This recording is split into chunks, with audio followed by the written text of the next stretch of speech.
anticipatory traumatic abandonment reaction syndrome. Here we go. Crescendo. Here we go. I don't know if it helps you, Tennessee, but this AI-generated music is terrific. That sounded a lot like REO Speedwagon to me. Either that or John Cougar Mellencamp or Tom Petty. But it sounds just like them. I don't know how they do this, and it was perfect. I bet you just went to AI and said, Minnesota Vikings want to keep winning. And then they come up with something. What was he saying? Keep pushing on out. Yeah. It's just so good. God, I love AI. AI is, a lot of people think AI is taking over the world, and I think it might. We had, earlier in the week, we had 2 AI songs, one about Brian Oak. You have to respect the artist, but you don't have to, you don't have to like him, but you have to respect him. What was the other one? It was a Vikings thing. Oh, we did Timberwolves one. Or Timberwolves, that's right. Yeah. It was Timberwolves. And so now we do a Vikings one, and so well done by AI. A lot of people are pleased. Tana, welcome back to the spotlight. Brick walls falling around the city at breakneck speeds. By the way, these responses are all courtesy of the Bradshaw and Bryant KFAN text line. Every montage is important to Tana, regardless of when he plays it. Week 3, week 11, Super Bowl week. Well done, young man. And then it says, another one here says, they are coming in at breakneck speeds. This one, though, says, predictable Tana. Well, he doesn't know what AI is going to do. How is it predictable? Yeah. There's no predictability. I just type the words in, insert it, and AI comes out with that song. That's exactly right. Now, if you can just say, use sound bites 4, 8, 9, and 12, and they slap it together for you, that would be really nice. Because you still have to go through the machinations, and people have no idea how long it takes to put. You usually start working on a Friday montage, Tuesday night, early Wednesday morning? Regardless of what day. Regardless of what day it is. That's the kind of work it takes to put one of those things together. Be honest, it only takes a few minutes nowadays, right? Or does it take you a little longer? It always depends on the team and what we already have in the system. I had to load in some sound bites for the format anyway, so that takes some time. Yeah, okay. But usually the Vikings are the easiest because typically the sound is already in there for you. Yeah, and so I don't have to prepare for the montage of that. I can just go right to it. And you don't have to pick through them and say, well, this soundbite is good, this one's bad, this is good, because they're all football cliched soundbites. They're all great. It doesn't matter what they are. How about when he said, this Titans team's, I love watching film on them. This team's really good. It's like, you're not fooling anybody. I know you don't want to give them bulletin board material. I know you're not going to say they're a terrible team in a terrible city with terrible fans in a terrible stadium, but come on. You don't have to talk about how they're a really good football team and it's a football Sunday football team, National Football League, and they move the football. They stop people from moving the football. They don't. There's a reason they're 2-7. They're just not very good. Now, things can change, obviously, from week to week. We know that, Tennessee. I mean, for instance, last week we were playing another terrible team, and we squeaked by them 12-7. I mean, we weren't even able to get in the end zone on this club. I was looking at decided to take a look at some team statistics for this Tennessee Titan team. And give me one moment here because I have them here. There it is. The Titans defense is not very good, Tennessee. Their defense? Yeah. Oh, I thought it was their offense that wasn't I think good. they're both bad. Oh. Titans defensive rankings. Defensive yards, average second in the NFL with an average of 273.6 yards per game. That's second worst in the National Football League for defense giving up yardage. Points per game, 29th in the NFL with it. Is second in the NFL 273.6? Is that good? It can't be because points against per game is 26.7. That's 29th. Passing yards against, first in the NFL with 156.67 yards per game. Is that what that means? Do I have these numbers confused? 156.67 yards per game passing, your defense. Is that good or That sounds really good. 156 yards? Yeah. Against? Yeah. That sounds elite. Is that first in the league then? So their defense isn't bad. It is their offense, you're saying. Rushing yards against per game. Yeah, they're number one in the NFL in yards against. Yards against. Yeah, defensive yards. Okay. They're number one in the NFL. Okay. Rushing yards per game, they're 13th with an average of 116.89. They're 27th in sacks, 29th in interceptions. They have allowed the third fewest passing yards per attempt, 6.3, so that would explain that they're pretty good against the pass. They're 29th in the NFL with an average of 26.7 points a game. So it sounds like you're telling me... maybe the number one... passing-wise, they're number one in the NFL. Right. Defending against the pass, correct? I don't think I can do total yards on this website. But it looks like everything else defensively, they're not very good at. They give up a lot of yards. They give up a lot of points. Rushing yards, 13th. Sacks are 27th. They're 29th in interceptions. So, and their offense, as you say, they're not any good either. 27th in the NFL with an average of 295 a game. Points per game, they rank 27th, only 17.4. Passing yards per game, they rank 31st, Tennessee, with an average of 169.2 yards per game. Rushing yards per game, they do rank 10th with an average of 126.3. Time of possession, they rank 4th with an average of 32.29. So that makes sense. They run the ball a little bit better. They control the clock more, but they can't pass the football. They don't score very many points. I mean, they're averaging 17.4 points a game. So, and again, every game is different. And I don't have my Viking stats in front of me, but defensively, I would say we're elite. Would you agree with that? Yeah. And so if you look at an offense like this, it sounds like if we're able to slow down the run, it should be I'm not going to say they're not going to have to break a sweat against the Titans, but it should be one of those games. If the defense plays the way they are capable of, the Titans should have trouble moving the ball. And, the Vikings, here's what's interesting. Matter of fact, Tennessee, here's what I'm going to tell you right now. This weekend, there are two people that are facing, I think, their biggest challenges in their respective careers. One of them plays for the Minnesota Vikings. And I'll explain on the other side of the break, because this has to do with the psychological aspect of the game rather than the athletic. And I'll explain on the other side of the break. Tennessee has a keyword. Then at 1 o'clock, I think we'll do 534. Did you put some questions together? Because Lil B's out today. She is not here. So I do have a couple, yeah. But we will have a program password at 1:30. I think you said yesterday it's Doc Donaldson, Carly Zucker, and the maestro of the mornings, Corey Cove. Is that the three? Yes. Should be a very good game, regardless of what the teams are. But right now, Tennessee has that keyword. Yeah, the fan and 2 men in a junk truck want to give you a shot to put $1,000 in your hand with our national cash contest. Just enter the keyword $dollar at KFAN.com now for your shot to win. The keyword's $. Enter now at KFAN.com.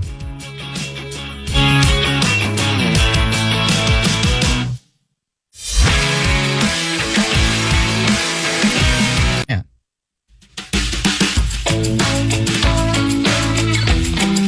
Joe Bonamassa. Head over to our contest page and enter for your chance to win a pair of passes to an early screening of Gladiator 2 in theaters on November 22nd. That's KFAN.com. Keyword contest for your chance to win. The problem with as you look deeper into the numbers, the problem with the Titans is they turn the ball over too much. So they get scored upon, but it's because they're apparently giving the other team short fields. So we'll see if that continues. I think that's your peek at the purple, by the way. Yeah, Peek at the Purple is brought to you by our friends at Affordable Electric. Same day or 24-hour service, dependable, honest. They'll give you an estimate before beginning the work. That's Affordable Electric. Shockingly affordable. The Peek at the Purple would also tell you that we've been talking every week about the performance of Sam Darnold. First month of the season, he was the NFC Offensive Player of the Month. He still has stretches of football where he plays very well. It's been the turnover bug for him. He leads the league. I want to make sure I get this number right. Hold on.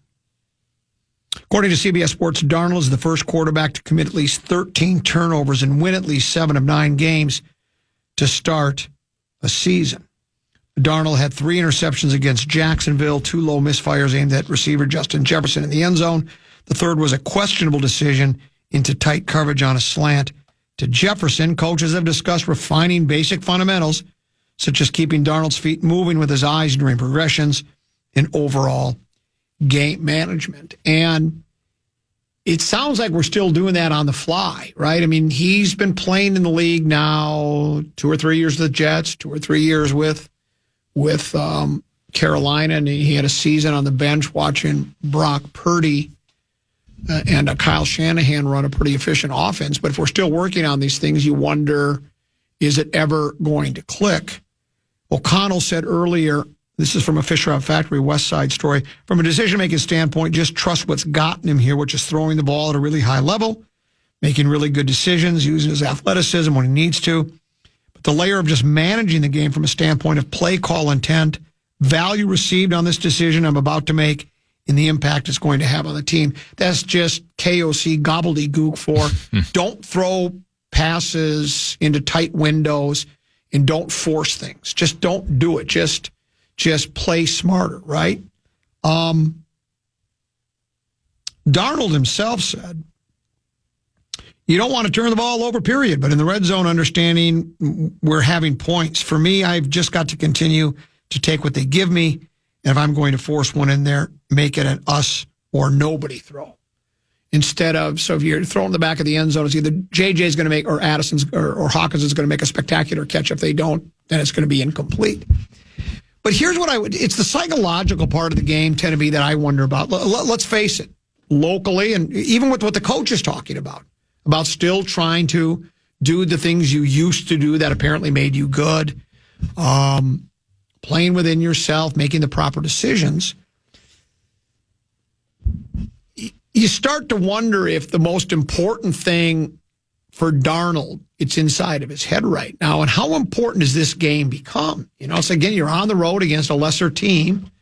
And it's getting to the point where, I mean, we won last week, and that's all fine and good, but we've also lost a couple of games, and the Rams game was due in large part to his inability to stop from turning over the ball.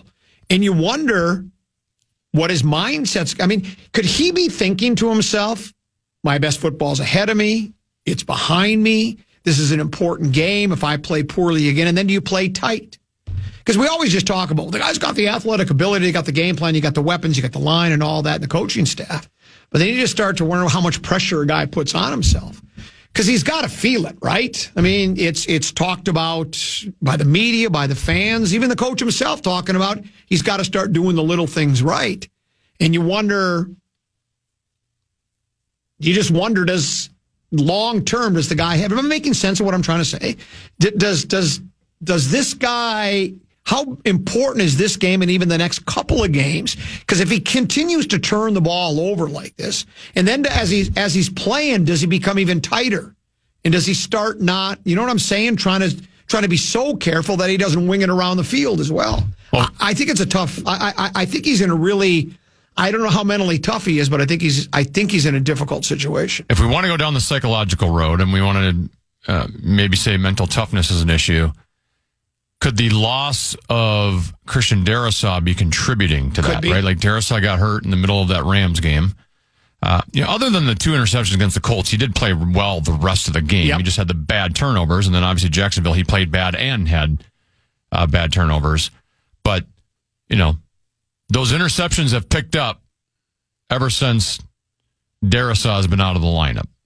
And not saying Cam Robinson is doing a bad job, because I think he's doing okay, but if just... you're talking about, hey, don't force the ball. Well, maybe he thinks he needs to force the ball because he doesn't have enough time to sit in the pocket, right? That He's got the clock's going off in his brain of, I don't have as much time without Christian Darrisaw here. I don't know if I'm going to get hit from behind. I don't want to take a sack. I don't want to, have a strip sack, scoop and score. So I'm going to throw the ball, and guess what? Justin Jefferson's a guy who can win 50-50 battles, so I'm going to throw it, right? I don't know.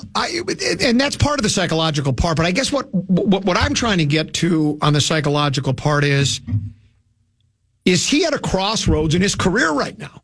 If he continues to throw the ball away, if let's say he costs us a game or two, does he go to the bench, Mullins comes in, and that's basically the end for Sam Darnold? He won't He could be a backup somewhere for a few years. But you know what I'm saying? For being a starting quarterback, we're 7-2. I know it sounds crazy to talk about a quarterback that's 7-2 and think he might be at a crossroads, because every guy is different when it comes to when you're, the old proverbial, your back's against the wall, you're feeling some heat, some pressure, you've been thrown, you've turned the ball over at really inopportune times. You turn it over, early in the first half. Sometimes that's not as bad as doing it late in the fourth quarter, right? They're both turnovers, but I just wonder if it's the old intestinal fortitude, tend to be the old gut check time, right? I think if J.J. McCarthy was still there might be something to knowing a bad performance and you're sitting on the bench. Okay. I think with Nick Mullins behind him, he's got a pretty long leash. I mean, last game was one of those games, if you're ever going to pull a quarterback, that would be the one to do it in the way he was playing against Jacksonville. But the problem is we've seen Nick Mullins, and Nick Mullins is basically what we saw from Sam Darnold against Jacksonville. He'd have to play really, really bad, I think, at this stage to get pulled. And they are 7-2, and, he has played relatively well most of the season. He's put himself in a position where he's going to have a nice payday in the offseason. Is he? Yeah.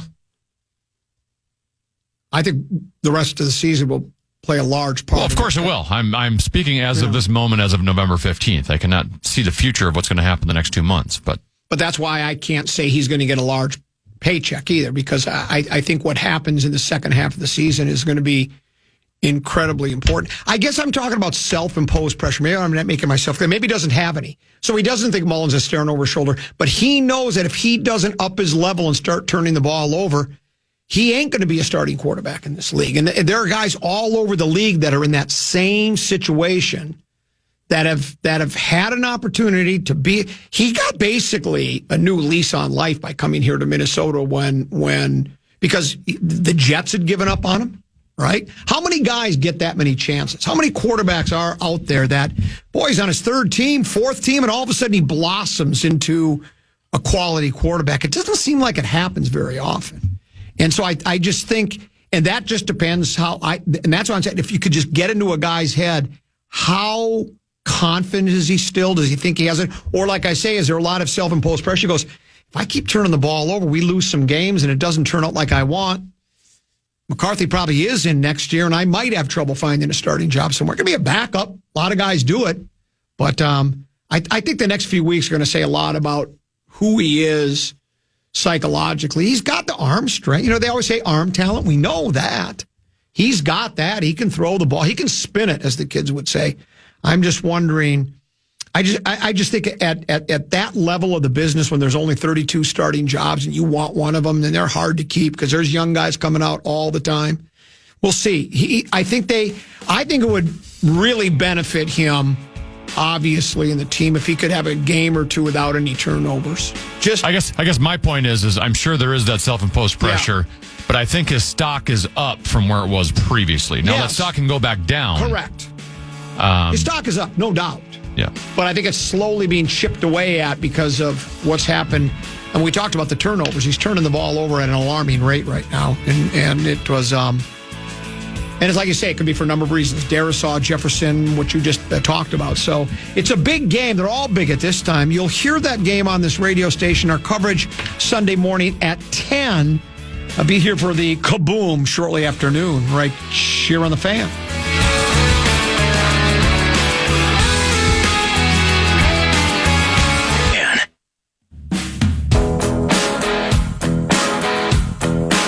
This football season, Bell Bank is giving one KFAN listener each week $1,000 to pay it forward to a charity of their choice. Just head over to KFAN.com, keyword contest to learn more and enter today. That's KFAN.com, keyword contest. Couple 13-14 pass, Common Man program. I'm Common. He's 10 and B. We are here until 3. No Lil B today. She's out. Business trip, a business and pleasure trip, from what I understand. But that's for her to say and you to find out. Program password, though, at 1:30. This has a chance to be a nice a mix of, well, me notwithstanding, I've not been playing very well as of late. But our other three contestants, the maestro of the mornings, Corey Cove, is a very good program pass rush player, as is Carly Zucker. And didn't Doc Donaldson win the championship one year? Won a championship and was a runner-up this year. So he's very good at the game as well. Are we ready to reveal the teams now? Or would you I already have, on social media I have. So who am I teamed up with? It'll be you and Doc Donaldson versus Corey Cove and Carly. Well, that'll be interesting. I feel like of this foursome, I feel like I'm the muss of the group. Would you agree? You can say it. I don't care. Why? I think Corey is the best player that's ever played the game. Really? Yep. In my opinion. Is he GOAT? I mean, maybe from like a pure winning and championship standpoint, not necessarily, but I think he is the best at answering clues given to him. Okay. Out of anyone. And you know why I believe you? Because, like, he doesn't control your livelihood here in any way, shape, or form. So it's not like, I better say he's really good because... Maybe I'm just playing to the fan listeners, too. Yeah, well, that could be. By saying that. We've been accused of that, playing to our listeners. And then Donaldson is surprisingly good at it. I never would have imagined he'd be this good at the game. Wow. But he's outstanding. Carly's... a little hit or miss at times. That's a good way. That's good. I think I'm kind of in the boat you're in. I'm kind of hit and miss. Yeah. There are times where, to quote Greg Norman, I'm in awe of myself. I really have been. There are times I walk, I go, I'm as good as anybody. There are other times I'm feeling. I go from being in awe of myself to feeling awful about myself because sometimes I'm just terrible at the game. So, but it'll be fun. That'll come your way at 1:30. We're looking forward to that. And don't forget, stand-up comedy tonight meets us, and I'm still trying to wrangle another pair of tickets out of promotions. I forgot to see Nick. I'll look for him, but we're at Rockwood's tonight in Otsego Comedy Club. Dinner show at 6:30, after dark show at 9:30. Tickets available at rockwoodsmn.com. Larry Mondello guy weighs in, and would you say he's a little bit of a Richard? Here's what he says. More than a little. I think what Ten is saying is if you take away the first int against the Colts and the second int against the Colts and the first int against the Jags and the second and third interceptions against the Jags and the other interception against the Jags that got overturned because of a penalty, Sam Darnold has played pretty well the last two games. He's comparing you to the Fargo Flash. No, I get it. I guess I was speaking specifically about the Colts game. Like, if you look at his stats for the Colts game, he completed over 80% of his passes. And he threw for 3 touchdowns. They moved the ball. He just had 2 really bad passes. Right. Now, Jacksonville, I think it was more than just the interceptions. He wasn't really great all day long. And those interceptions were awful. Yeah. Here's one that says, and we've heard this theory before. I get it. It says, we won last week because of the defense that we can afford because Darnold is our QB. And that has been pointed out. That because we're only spending $10 million on a quarterback, we're able to spend more defensively. I'd still like to know if somebody can look up this number for me because I wouldn't even know how to begin. But how much is the Vikings' defensive payroll? How much is it compared to other defenses across the league? See what I'm saying? Yeah. I'd like to know per play, not even per player, but just like how much percentage of the, like are the Vikings like on the top in spending?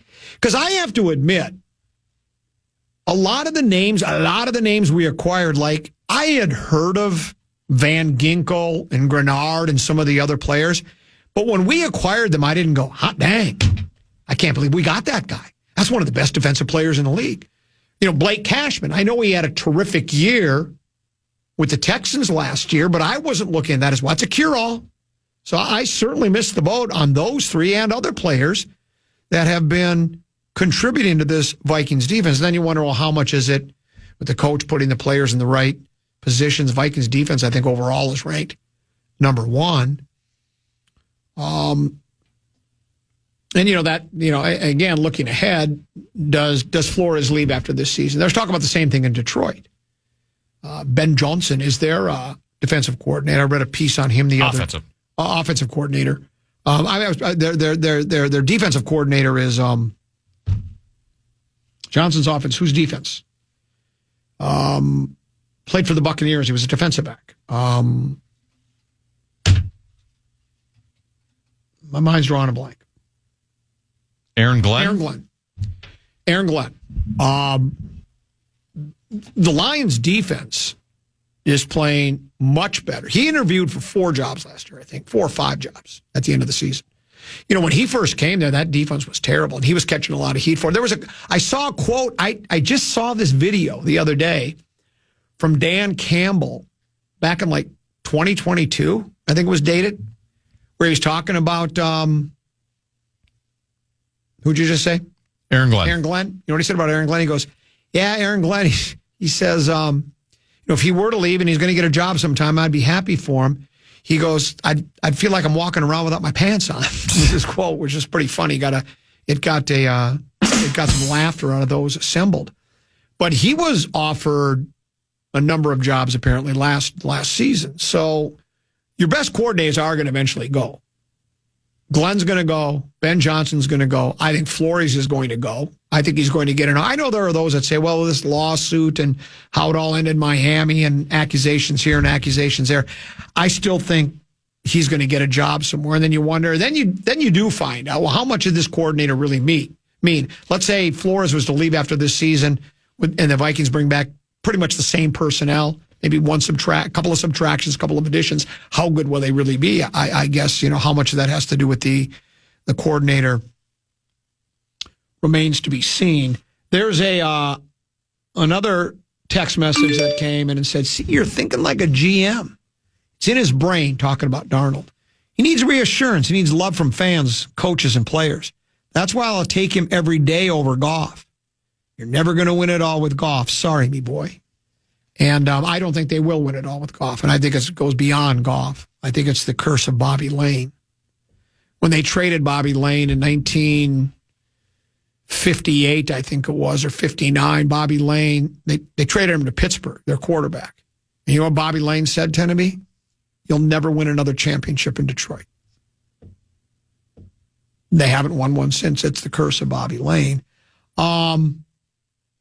You could make the debate between, in comparing quarterbacks, it is kind of fun, especially with the four that we have in our division. Tenneby, if you could right now draft, forget about your offensive line, your skill position players, your defense, if you could take one of the four starting quarterbacks in the North, it would be the kid for the Bears. What's his name again? Caleb Williams. Williams, Goff, Darnold, or J-Love. Who would you take of those four? If you forget salary? Yeah, forget salary. Yeah, I would take Jared Goff. Yeah. He says you'll never win with Jared Goff. Sorry, me boy. I don't know if you'll win. He says he would take Goff over Darnold. Would you take Darnold over Goff? He says he would take Darnold over Goff. You could make the argument if you're including the salary attached to him. Right. You could make that argument. If it's just forget salary, just quarterback versus quarterback, no, you're taking Goff. What I like about Goff is, I don't know how much he had to do with getting a team to a big game, but they did get to a big game, right? Now, yep. in the big game, they didn't score. I think the final score was like 13-3, so they only had 3 points. But the guy, talk about mental toughness. I think he has to be, because he got, basically the Rams are saying, we don't think you're the guy that can bring us back. We're trading, as a matter of fact, we're going to trade you as a throw-in for your replacement, Matt Stafford. And now you're going to really it's like the purgatory of the NFL at the time, right? The Motor City Kiddies. That's why, as much as, and it seemed like Stafford was pretty loyal to the Kiddies. Of course, he had no choice. He was getting paid big money. He was under contract. But he played hurt, played tough, never backed down, posted some good numbers for that club, but never really had a lot going around him. He leaves, wins a big game. So Goff comes to purgatory and was traded for his replacement, and yet he was able to do what he did last year. Now, he had a lot to work with. I get that. And what he's done this year, I'd say he's pretty. And like the last 6-7 games of the previous year before last year. Yeah. I'd say he's mentally tough. Because that's. Well, you talked about Darnold being at his crossroads. Jared Goff was there. That's exactly. Jared Goff gets traded for 2 first-round picks and yourself for Matt Stafford. That alone is very humbling. Absolutely. And you know that you're basically in a 1-year. Right at the time, the Lions were one of the worst teams in football. Yes. They're in rebuild mode, so he didn't have a whole lot to work with initially. Correct. And he knew, I got 1 year to prove it, and then they're moving on to the next year. They're going to draft one, right? They got all these top draft picks they're going to have. They're going to move on if I don't have a good year. And So that's why they might not win it all under Goff. But I like his mental makeup. He's got a good arm. I mean, he did have the 5 picks last week. But that's another thing. And you could say the same. Now, we'll see how Darnold does it. Goff threw 5 picks, but he still led him to 16 points in the second half to win the game. He did find a way to win the game. And so you can say, like, he didn't curl up in the fetal position throwing picks. He kept throwing the football. Kept throwing it, and got him back into the ball game. So, but yeah, it's a bit disturbing. Let's face it, we've talked about this. There's only a handful of quarterbacks that you would go, well, this guy, you never don't believe in Mahomes. I don't anymore. I mean, I just always think he's going to win. He doesn't win them all. We know that. But I just, there's him. There's a couple of others. I think, Josh Allen's really good. There's a handful of guys that are brilliant that you just love to have as your quarterback. And the other ones that you take the good with the bad, right? But, you take the good, you take the bad, you take them both, and there you have the facts of life. Is that the theme song for the movie? Yes, for the show, yeah. I didn't know that. Because it's the Cup. We beat the Habs last night. The Habs and the Have-Nots. Gus had his first shutout of the year, faced 19 shots, right? Yep. Is that his first shutout? First shutout. That was his first shutout of the season. 19 saves. He's now 8-2-2 this season, Tenneby, with a 2.08 goals against. Save percentages, .924. If the season ended today, what's the goalie trophy? Vezina. Does that win the Vezina? I mean, Connor Hellebuck has a reason, but now they lost the other night. So the Winnipeg Jets, they lost their second game. No. They're now 15-2, but Connor Hellebuck, I think, would be right in that Vezina conversation as well. If you're in Winnipeg, are you panicking? Is it panic or patient? What do you think? Well, even here in Minnesota, right? Like they were already playing without Brodin last night. In that game, Eck and Zooks, right? Matt Zuccarello takes a shot to looks like the loins area. The testicles? I can't give the exact. I don't know the exact location. It just appears to go to the loins area. Testicles are between your legs. If you don't know the exact area, let me explain that to you. They're between your legs. But anyway, he left the game. What happened to Eck, lower, upper? Drew Erickson Eck. He had lower body, but I'm not really sure how he got hurt. So they played with 10 forwards last night, and 2 of your best 4 forwards were out. And they were already kind of a top-heavy team scoring anyways. I mean, fortunately, they were playing Montreal, so they were able to get away with it. But if you have to go a long time now without some of these pieces, that great start the Wild are off to, I could see them sliding a little bit. But that being said, they've put points in the bank, as we say. So because of their great start, they've got a ton of wiggle room here to work with. And by the way, Zuccarello, just saw a report from Russo. He had surgery last night. So that was immediate surgery. He's out 3-4 weeks. So he's been placed on IR today and is out for 3 to 4 weeks. And Zooks was the one that looked like it was a testicle. We think that's what it somewhere in that range. Yes.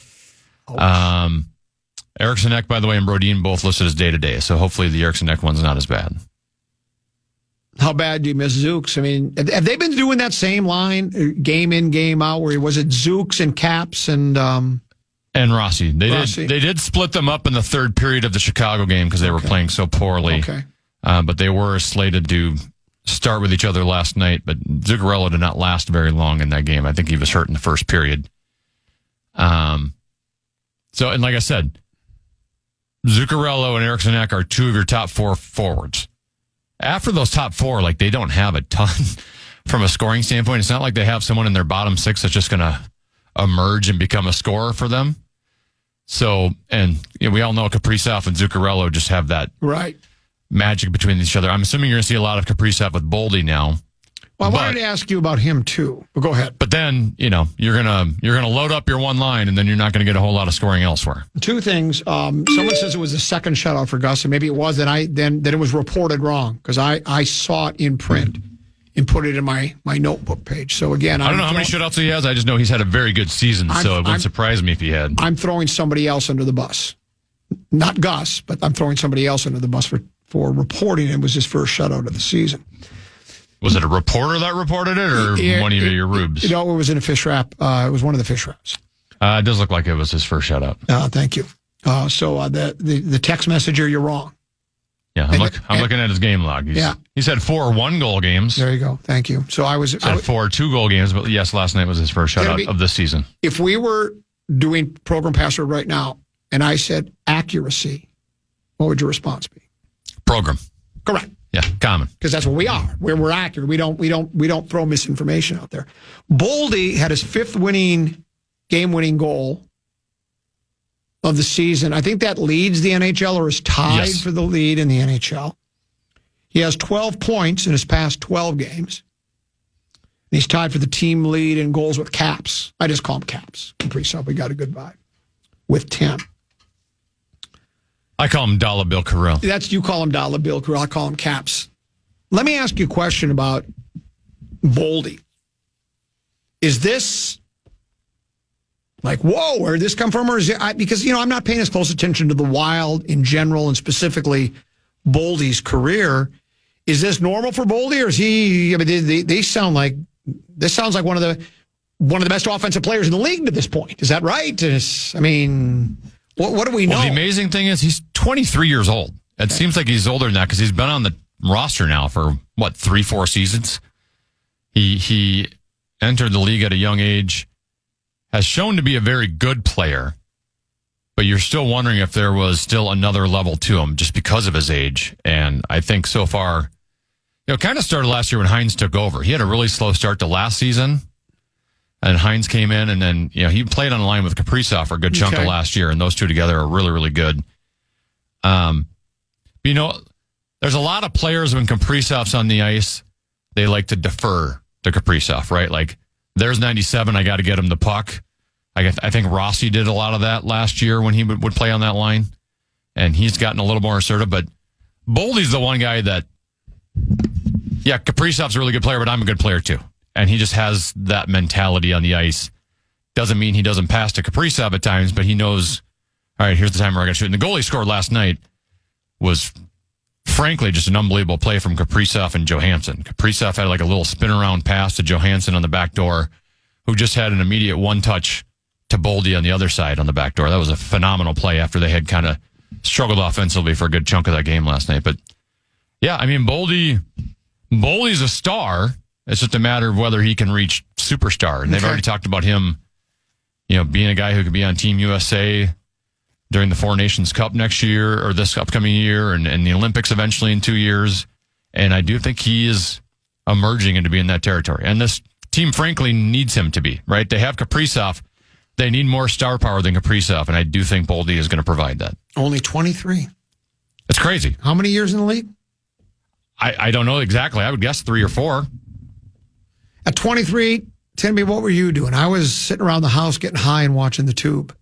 I was waiting to cut loose. This is his 4th season. What were you doing at 23? I was... Just getting out of college? I was a part-time producer at KFAN Radio.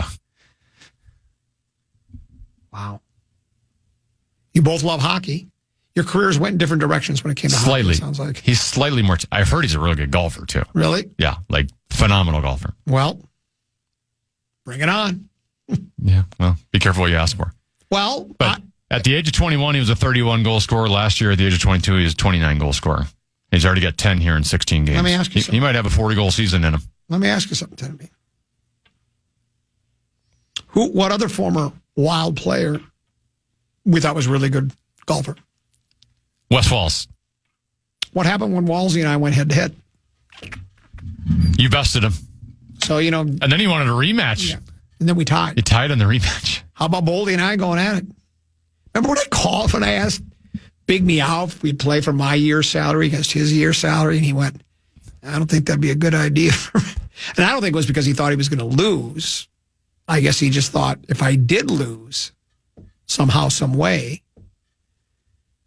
that's just not a fair bet. I mean, I make a year what he probably makes in 1 quarter of basketball.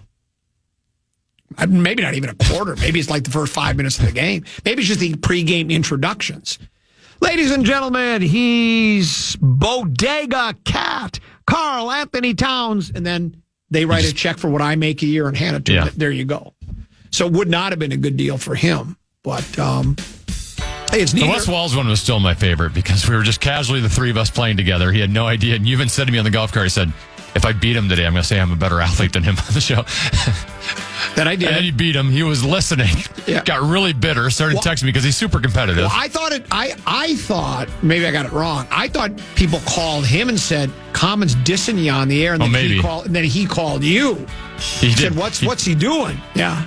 And they said, I didn't know we were playing a match. So I think we had a rematch like the next day. Yeah, we did. It was fun. I love Wes. I do too. Let's do this. We're at the top of the hour. Generally be Lil B on a phone it in Friday. Feminine touch of the program. Feminine phone in. She could phone in, but she's not. She's out of town. She's on some kind of a business/pleasure trip. So we'll do 534 instead. Tanner, do you have a tease? Are the Eagles contenders?